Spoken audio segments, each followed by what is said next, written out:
Muy buenas, bienvenidos al banquillo, gracias por estar con nosotros. Hoy vamos a hablar del capital humano, cómo las empresas en estos tiempos difíciles que atraviesa la región centroamericana, porque aquí nos vamos a enfocar hoy, deben prepararse para salvar la mayor cantidad de empleos. Una consultora y especialista en el tema desde San José, Costa Rica, está con nosotros a través de TSI, Sofía Calderón. Y quiero arrancar este diálogo, Sofía, de paso, gracias, ya estamos conectados, por este análisis que se hizo por parte de una firma especializada en toda la región latinoamericana antes de la pandemia. Habla que solo el 19% de los empresarios de la región estaban preparados para enfrentar eventualidades. Cambió esto después de febrero, cuando ya se comenzaron a registrar casos de coronavirus. Muy buenas noches, un placer saludarla. Buenas noches, saludos desde San José, Costa Rica. Rosendo, es un gusto estar aquí. Te comento, efectivamente, este es un estudio muy ambicioso de Deloitte, de hecho es el más grande estudio a nivel global. Durante los últimos 10 años hemos entrevistado a 55,000 líderes a nivel mundial y en Latinoamérica este año particular cumplimos un hito importante.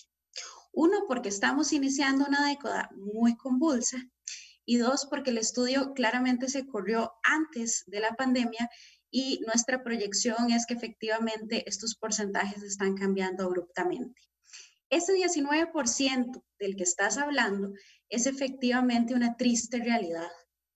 Lo que quiere decir es que solo el 19% de sus 1.500 líderes que entrevistamos en Latinoamérica se siente realmente preparado para guiar a la organización hacia una transformación de su propia organización, que es lo que estamos viendo. Vos estás hablando particularmente de economía. Estamos ante la transformación de la economía, la adaptación de los negocios. Y lamentablemente, solo ese 19% se siente cómodo llevando al próximo nivel a la organización.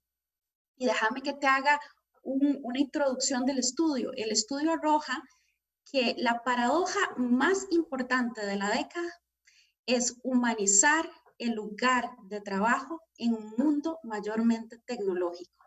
Y te lo voy a saborizar todavía más, porque imagínate qué difícil trabajar la pertenencia de nuestros colaboradores y la productividad empresarial en ambientes totalmente remotos.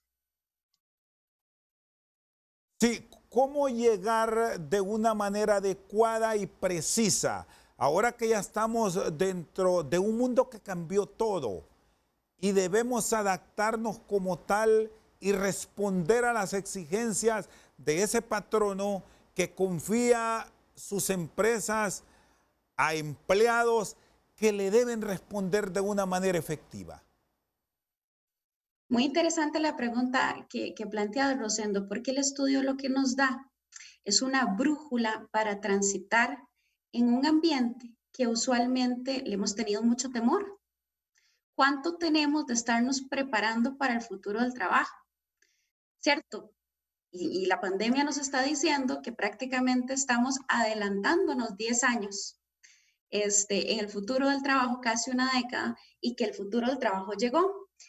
Hemos siempre pensado de forma apocalíptica qué destrucción va a traer la robótica y la inteligencia artificial para nosotros como colaboradores.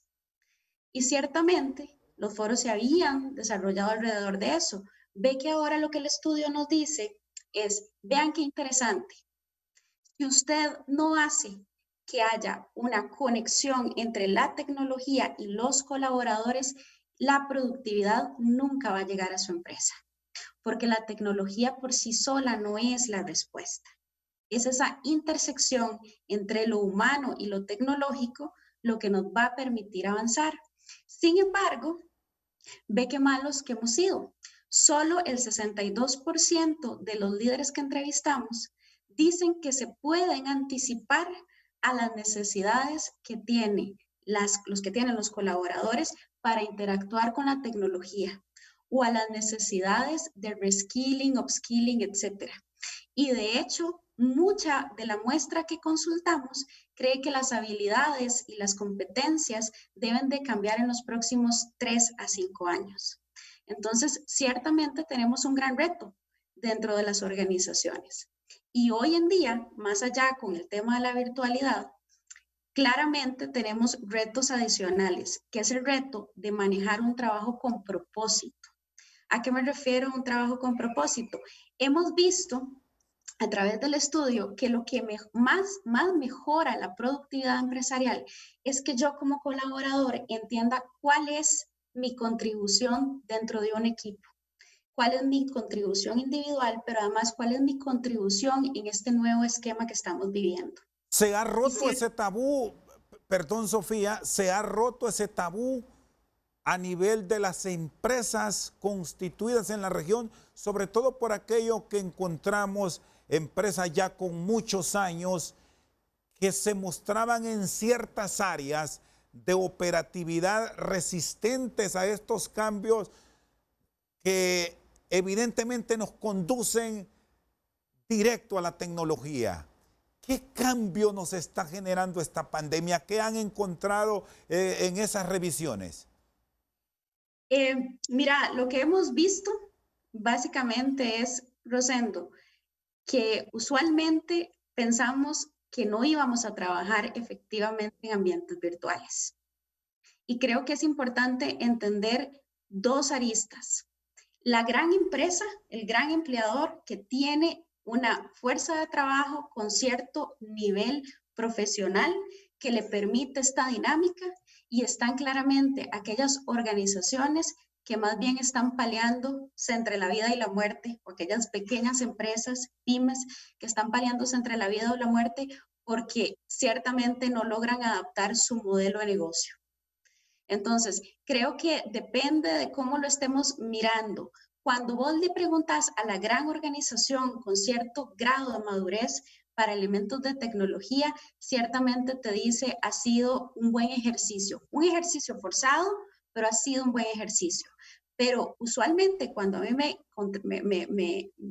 preguntan más bien las pymes y las pequeñas empresas, ciertamente son las más adolecidas, porque muchas me dicen, ¿cómo yo preparo mi fuerza de ventas? ¿Qué capacidades, qué habilidades tengo yo que desarrollar en mi fuerza de ventas hoy?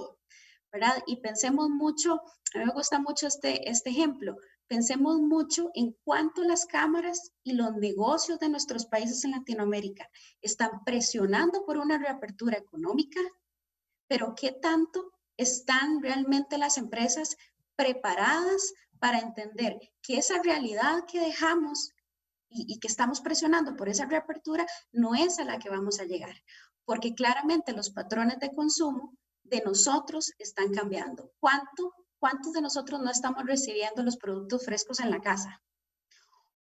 ¿O cuántos realmente estamos yendo al supermercado con la misma periodicidad que lo hacíamos? Entonces, claramente es adaptarse y adaptar a tu fuerza laboral para un mundo que no es el que dejamos unos meses atrás, hace 5 meses. Entonces, te diría que hay que responderlo en dos vías. La pequeña y mediana empresa, le estamos pidiendo altas dosis de creatividad y resiliencia. Bueno, cotejo que finalmente la gran empresa, por la naturaleza de su constitución, va a terminar adaptándose a estos modelos. Pero pasamos a ese otro escenario de la pequeña, de la mediana y hasta la microempresa, porque ahora es de reinventarse. Para que estos modelos también sean efectivos y tengan los resultados favorables que a nivel de las telecomunicaciones y finanzas, sí muestran las estadísticas, han logrado sobreponerse en esta emergencia. ¿Cómo debemos trabajar esa área?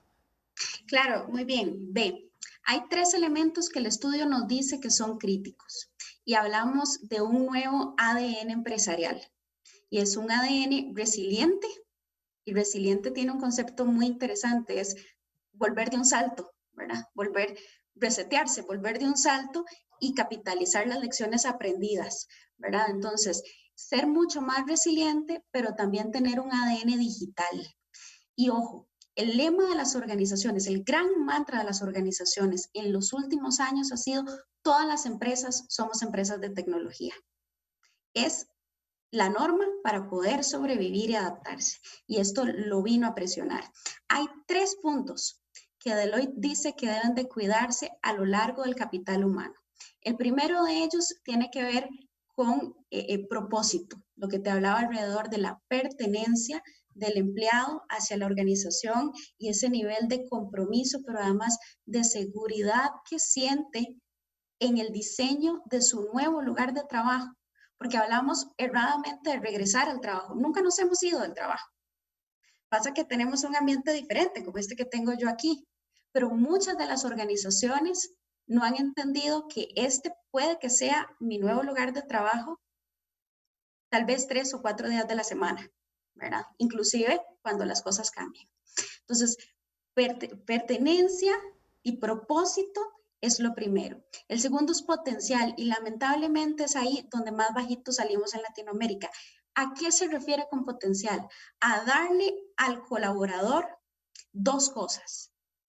Las herramientas para hacer mejor el trabajo que él tiene hoy en día con la tecnología, seguridad, ¿verdad? Y eso se llama upskilling para arriba, y reskilling, a darle al empleado o al colaborador herramientas para que hagas un trabajo diferente después de esta pandemia o en esta pandemia, ¿verdad? Y ahí es donde lamentablemente salimos más bajos. Y la tercera, que te la voy a dejar picando, tiene que ver con perspectiva, y es qué tanto yo adopto algo de audacia en tanta incertidumbre.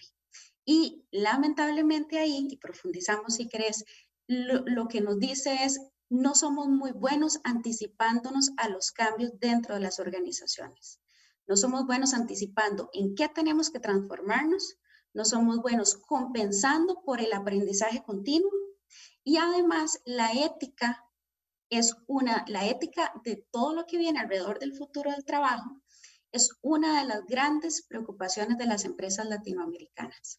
Muy bien, vamos a ir a una pausa en este momento, Sofía. Luego seguimos hablando sobre el aprovechamiento que se debe tener del recurso humano y las transformaciones que vienen para el mundo post pandemia. Sofía Calderón, consultora costarricense, con nosotros esta noche al banquillo. Ya regresamos.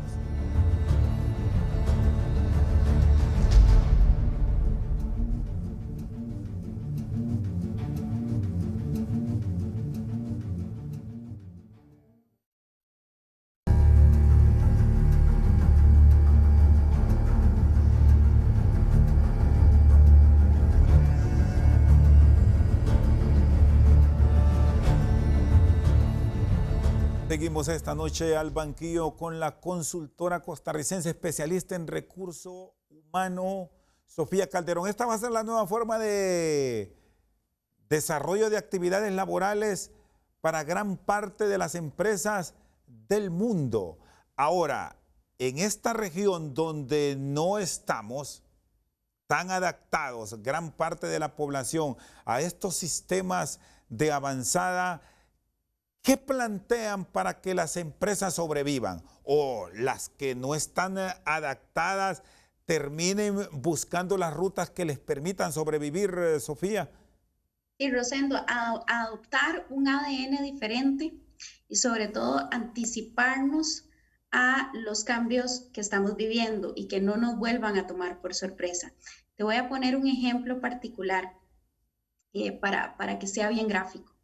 La semana antepasada, para que veas que no son solo pequeñas empresas, la semana antepasada a mí se me dañó mi teléfono, llamé mi operador, que tengo años de tenerlo, y le pregunté que si tenía un nuevo teléfono, me dijo que sí, que claro. Entonces le dije, ok, perfecto, entonces dígame dónde puedo irlo a retirar, a qué sucursal. Y me dice, no, hasta que no abramos, no te lo puedo dar. Obviamente, ese operador perdió un cliente, ¿verdad? Inmediatamente llamo a otro operador, ¿verdad? Me voy a reservar por supuesto los nombres, y me dice, sí señora, nunca la hemos tenido como clienta, muchas gracias, en las próximas 14 horas va a estar recibiendo su nuevo aparato en la casa. Entonces, nuevamente donde te digo, pregúntame si yo quisiera volver a ir a una sucursal a hacer algún trámite de teléfono, sobre todo en este ambiente. Pero además pienso en un ambiente sano, sin COVID, y creo que tampoco quiero, porque mis expectativas cambiaron radicalmente. Y te lo estoy diciendo porque creo que mucho el sector, uno de los sectores más golpeados, el de restaurantes, yo he visto una transformación importantísima en el modelo de negocio de los restaurantes para adaptarse o morir, ¿verdad? Entonces, si pensás en el modelo pasado, realmente no va a funcionar, sobre todo con el tráfico que se vive en nuestros países, o sea, el tapón, ¿verdad? Sobre todo con los tiempos de traslado, sobre todo he visto a grandes organizaciones reduciendo o reequipando su espacio físico, porque ya no vamos a tener el mismo escritorio, vamos a ir algunos días sí, algunos días no, y eso es algo que las grandes organizaciones ya estaban viendo venir, pero llegamos de forma muy forzada. ¿Cuáles son aquellos elementos que nosotros decimos que debemos de estar considerando? Uno, recursos humanos generalmente maneja el 70% de la información de costo de operación. Y eso se reflejó en esta pandemia. Y se reflejó también en la crisis del 2008, ¿verdad? Y entonces nos están demandando a las áreas de recursos humanos datos para tomar decisión alrededor de cómo reconfigurar mi gente, mi fuerza laboral, y lamentablemente no las tenemos tan claras, porque la mayoría de los datos que procesamos en Latinoamérica son datos transaccionales y de nómina y no datos realmente interesantes, como por ejemplo, cuáles son las preferencias de mis colaboradores alrededor de esto, o en qué debería yo de estarme preparando para asumir un nuevo rol o puesto dentro de mi organización. Esos son datos que adolecen a las organizaciones latinoamericanas. Y nuestro gran, digamos, llamado a las organizaciones es el tema de capital humano y de la fuerza laboral. No es meramente de las áreas de recursos humanos, es de todos los líderes de la organización, y esto también se evidenció en este momento, en los últimos 5 meses. Entonces, nuevamente, creo que gestionar alrededor de los datos, estar muy claro en el impacto que tiene el futuro del trabajo en las organizaciones, en el estrés que hoy en día estamos viviendo en nuestras casas, con el triple rol que tenemos, y también, sobre todo, que recursos humanos profundicen en mejorar sus datos, pero también la confianza que tiene de los otros líderes de la organización, o sea, que expanda su foco de acción y está en las decisiones que son realmente estratégicas, que son las de reconversión y transformación de los negocios. ¿Es momento para reasignar funciones como medida para salvar la mayor cantidad de empleos a nivel de la mediana y la gran empresa, que es donde se podrían tener un reacomodo ante las circunstancias que estamos viviendo actualmente en el mundo, Sofía? Correcto, es momento no solo de reasignar funciones, es momento de replantearse mi estructura para que sea una estructura más adaptable, más flexible, que busque además confianza dentro de los líderes de la organización. En esta pandemia es también momento para que aquellas empresas que necesitan talento salgan a traer ese talento si es que lo requieren, porque es el mejor momento para hacer lo que nosotros llamamos headhunting. Y es momento para que la empresa social, y este es un concepto muy interesante, Rosendo, que es aquella empresa que está clara en que tiene que hacer utilidades, que tiene que rendir a sus accionistas, pero que además sabe que la reputación está muy ligada con la marca empleador y con las acciones que tome con el medio ambiente, con su comunidad y sobre todo con su fuerza laboral. ¿Y cómo debe ser, Sofía, perdón, cómo debe ser la motivación para ese personal que se queda?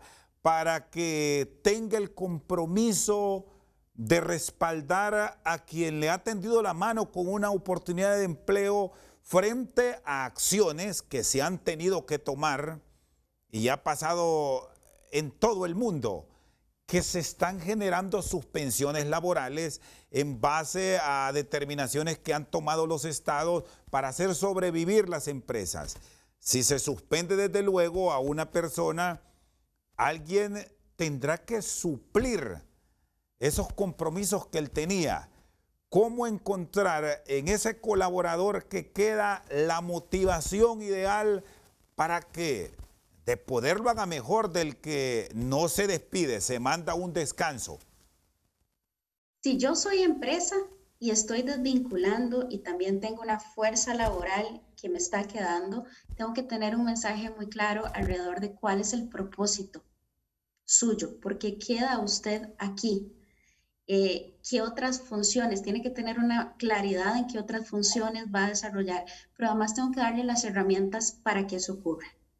Y tengo además que darle autonomía para que eso ocurra. Y Rosendo, tengo que darle flexibilidad si quiero trabajar bien con esa persona. ¿A qué me refiero? La triple jornada que hoy en día tenemos ha evidenciado tasas de desempleo por encima de 10 puntos de las mujeres versus los hombres. Y usualmente decimos que las mujeres somos muy fieles a nuestros trabajos. Entonces, lo que quiero decirte con eso es, usted desarrolle el propósito en su gente, pero también de las herramientas necesarias para hacer un rol que usted no tenía antes de la pandemia. Es un rol ampliado y además es un rol estratégico, porque si usted está confiando en dejar a esa persona es porque quiere invertir en su desarrollo. Y además, Rosendo, algo importantísimo que hemos visto a nivel de compensaciones, que también es una de las grandes deudas de las empresas latinoamericanas. Nadie está contento con el modelo de compensación que tiene, o muy pocas empresas lo están. Usted tiene que repensar su compensación para ir premiando que las personas aprendan, avancen en su carrera, tomen otros roles mucho más empoderados y además, Rosendo, estamos en un mundo virtual en el cual pensar que ya nadie está pensando en una estructura jerárquica que teníamos antes. Estamos todos interactuando de forma muy libre y estamos ante el surgimiento de los potenciales líderes de las organizaciones. Un liderazgo sin título, un liderazgo sin el sombrero. Entonces, es muy posible que esta sea una época, para hacerlo positivo, en el cual se develen algunos líderes dentro de las organizaciones y pensemos también mucho en el concepto de carrera abierta, que es, no importa si yo estudié una cosa y si voy a desarrollar otra.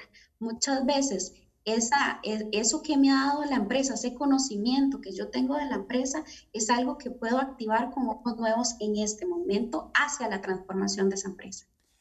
Está con nosotros al banquillo la consultora costarricense especialista en recursos humanos, Sofía Calderón. Vamos a una pausa y ya regresamos.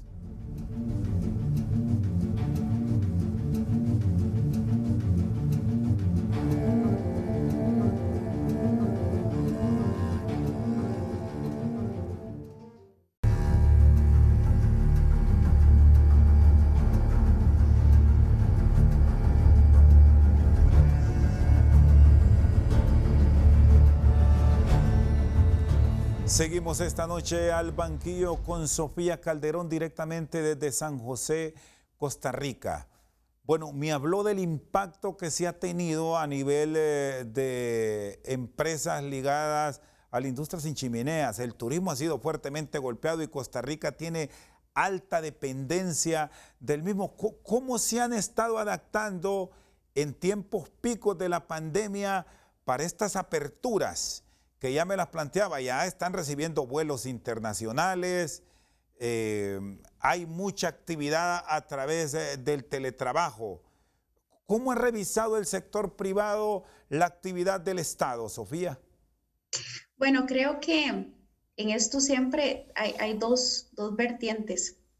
Creo que tenemos realidades diferentes, muchos, y claramente estamos los empresarios que de alguna manera estamos en nuestras casas, estamos con nuestra jornada completa porque también ha habido reducción de jornadas y cuando nos hablan de reapertura, usualmente nos da algún tipo de temor, ¿no? Un contagio, un pico, etcétera, pero también está, como te decía yo, por ejemplo, las cámaras de comercio, las cámaras empresariales que están presionando porque haya una reapertura paulatina y constante. Yo debo decirte que nuestros estudios en general revelan que la empresa social surge porque existe una alta deuda del sector público en materia de empleo, ¿verdad? En materia de generación de empleo.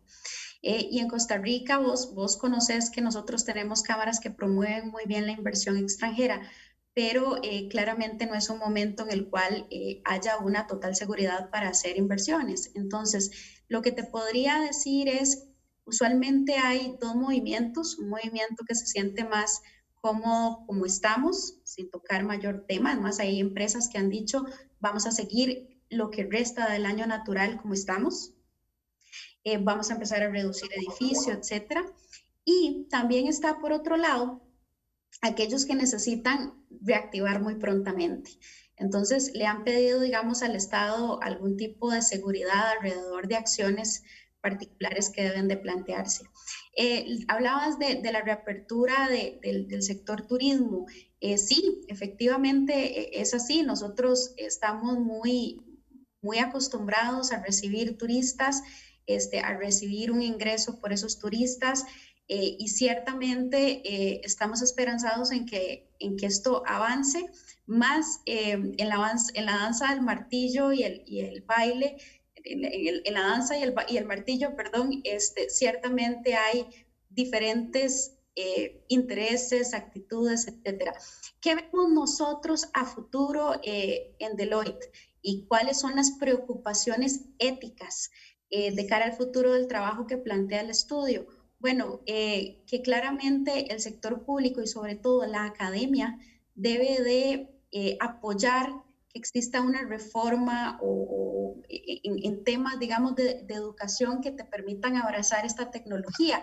Y te lo voy a comentar particularmente en nuestro país con tantos centros de servicio compartido, claramente las universidades, etcétera, quieren impulsar que hayan perfiles más de Big Data, perfiles Scrum Master, perfiles muy técnicos que además manejen un segundo idioma, que manejen muy bien el inglés, que manejen temas asociados a tecnología muy particular y claramente el sector público no ha sido lo suficientemente, digamos, acelerado o lo ha llevado a un camino fácil, ¿verdad?, para estas organizaciones. Sin embargo, sí existen dentro de Costa Rica organizaciones que ya se están anticipando a cuáles son, digamos, esas necesidades. El tema es que eso era antes de la pandemia y la urgencia la tenemos ahorita, ¿verdad? Entonces, no es que en este momento podamos preparar a la gente para esa inversión extranjera que viene, sino que vamos a tener que, y el estudio lo dice muy claramente,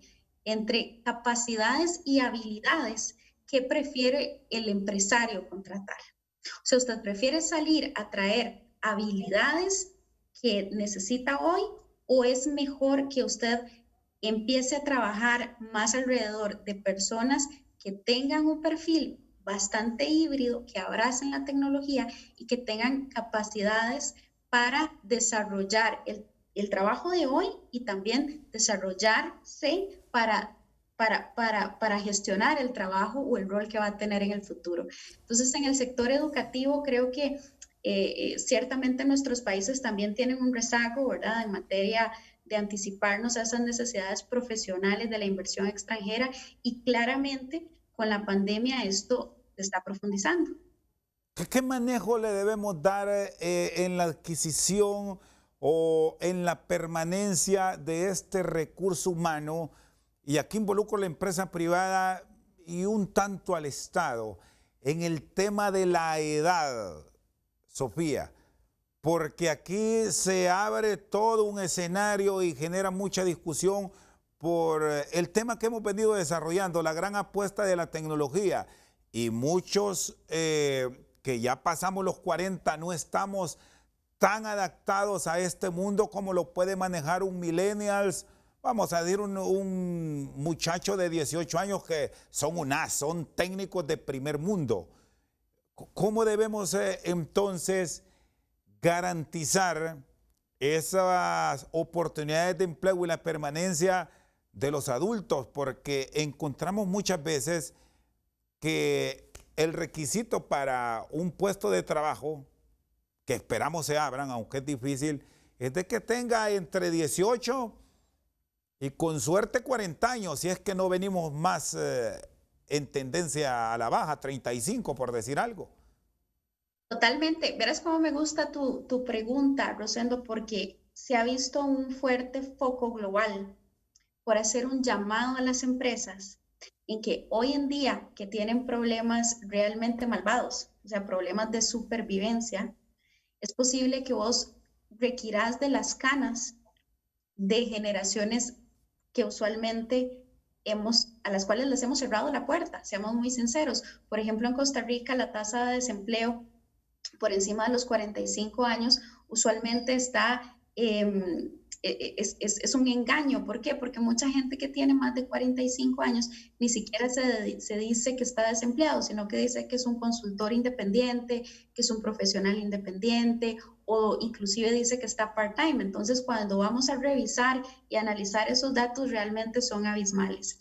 En mi país y en muchos de los países han habido iniciativas que muchas veces revelan un tercer acto, ¿verdad? O sea, la reinserción profesional después de cierta edad.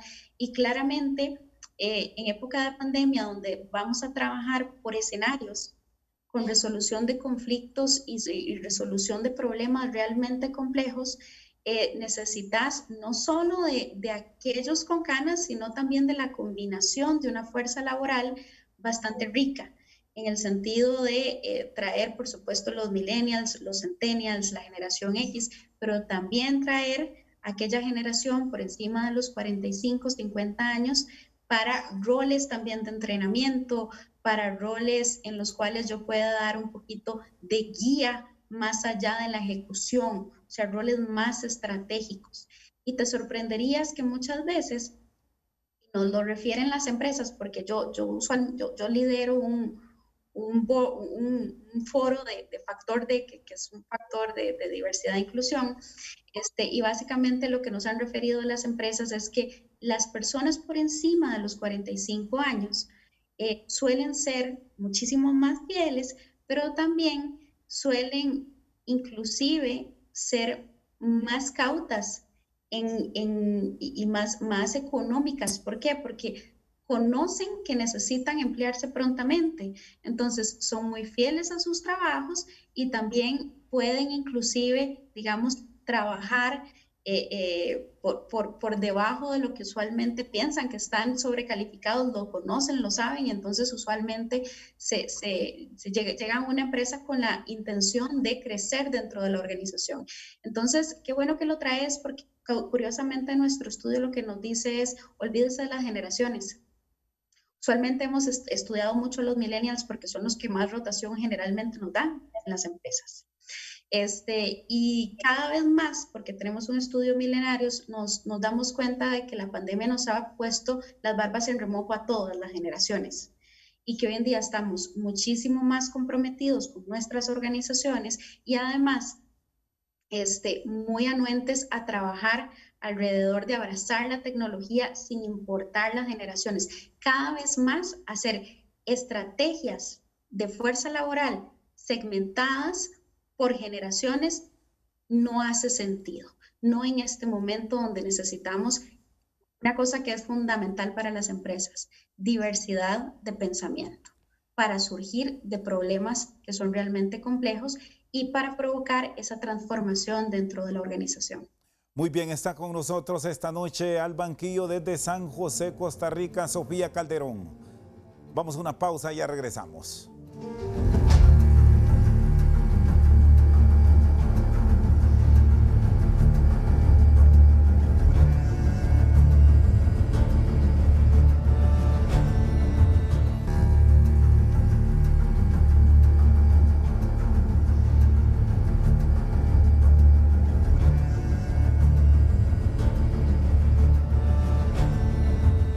Seguimos esta noche al banquillo con la consultora costarricense especialista en recursos humanos, Sofía Calderón. Este estudio que ustedes realizaron de cómo se estaba preparando el sector privado para hacerle frente a eventualidades, que no necesariamente se había pensado en un hecho como el COVID. ¿Qué les reflejó? ¿Cuál es la nación que más previsión tenía para una circunstancia similar a la de hoy? O parecida, digamos. Sí, es muy interesante tu pregunta, Rosendo. Creo que como nosotros exploramos 10 tendencias, hay países que están más cómodos en algunas tendencias que otras. Sin embargo, los elementos asociados a bienestar, a pertenencia, usualmente son elementos que son altamente importantes y para los cuales usualmente no nos hemos sentido realmente preparados. De hecho, la región latinoamericana solo dice que está preparada en promedio en un 52%. ¿Qué quiere decir? Que para asumir ese ADN que te digo de la resiliencia digital y que tiene ese propósito, pertenencia y perspectiva, propósito, potencial y perspectiva, perdona, ciertamente solo el 50% de los líderes se sentía de alguna manera preparado, ¿verdad? En ese nuevo ADN.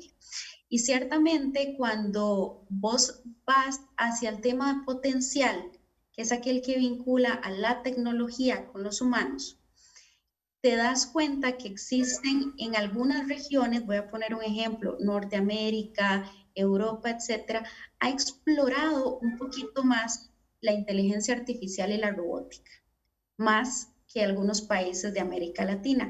Por ende, tiene menos temor y por ende también no siente tanta preocupación ética de cómo se maneja la tecnología adentro de las organizaciones, sobre todo de cara a la productividad. Te voy a poner un ejemplo.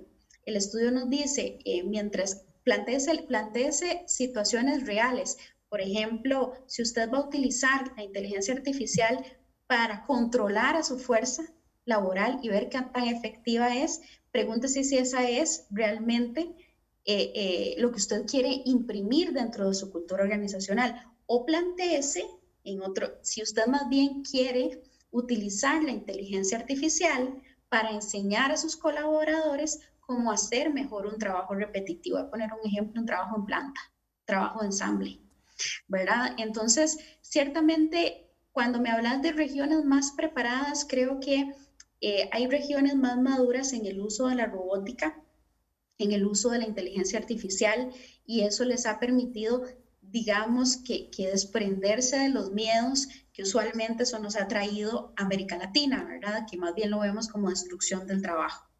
Entonces, en América Latina lo que vemos es una fuerte preocupación por la ética alrededor de cuáles son las cosas que yo debería estar haciendo en temas de privacidad de datos de mis colaboradores, en temas de equidad de pago, que es un tema también muy visible en este mundo de hipertransparencia, hiperconexión. Entonces, claramente, donde vemos que existe menos preparación, por lo menos en las empresas en Latinoamérica, es en temas de bienestar, en temas de ética también, pero sobre todo la tarea más fundamental es lo que nosotros llamamos super equipos.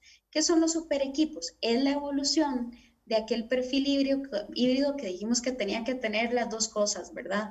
Lo técnico, a lo mejor un idioma, a lo mejor más elementos asociados a la tecnología para procurar ese perfil que me permita a mí la empleabilidad, ¿cierto? Pero los super equipos no es otra cosa que vincular a la organización y a los trabajadores con la tecnología y hacer un amarre perfecto, que no sintamos miedo de lo que va a hacer la tecnología y que más bien lo veamos como un aliado.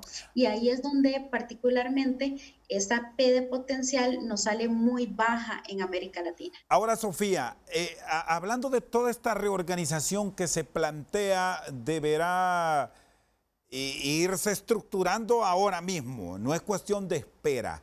¿Cómo vencer ese tema que ya me lo abordaba, el factor miedo, porque hay todo un escenario para hablar de esto, pero quiero que nos enfoquemos en el factor miedo del volver, del continuar con la actividad que algunas empresas ya las están adoptando, no en el término de febrero o quizás marzo, pero se está volviendo. Y hay ese miedo, le reitero, en este caso al contagio.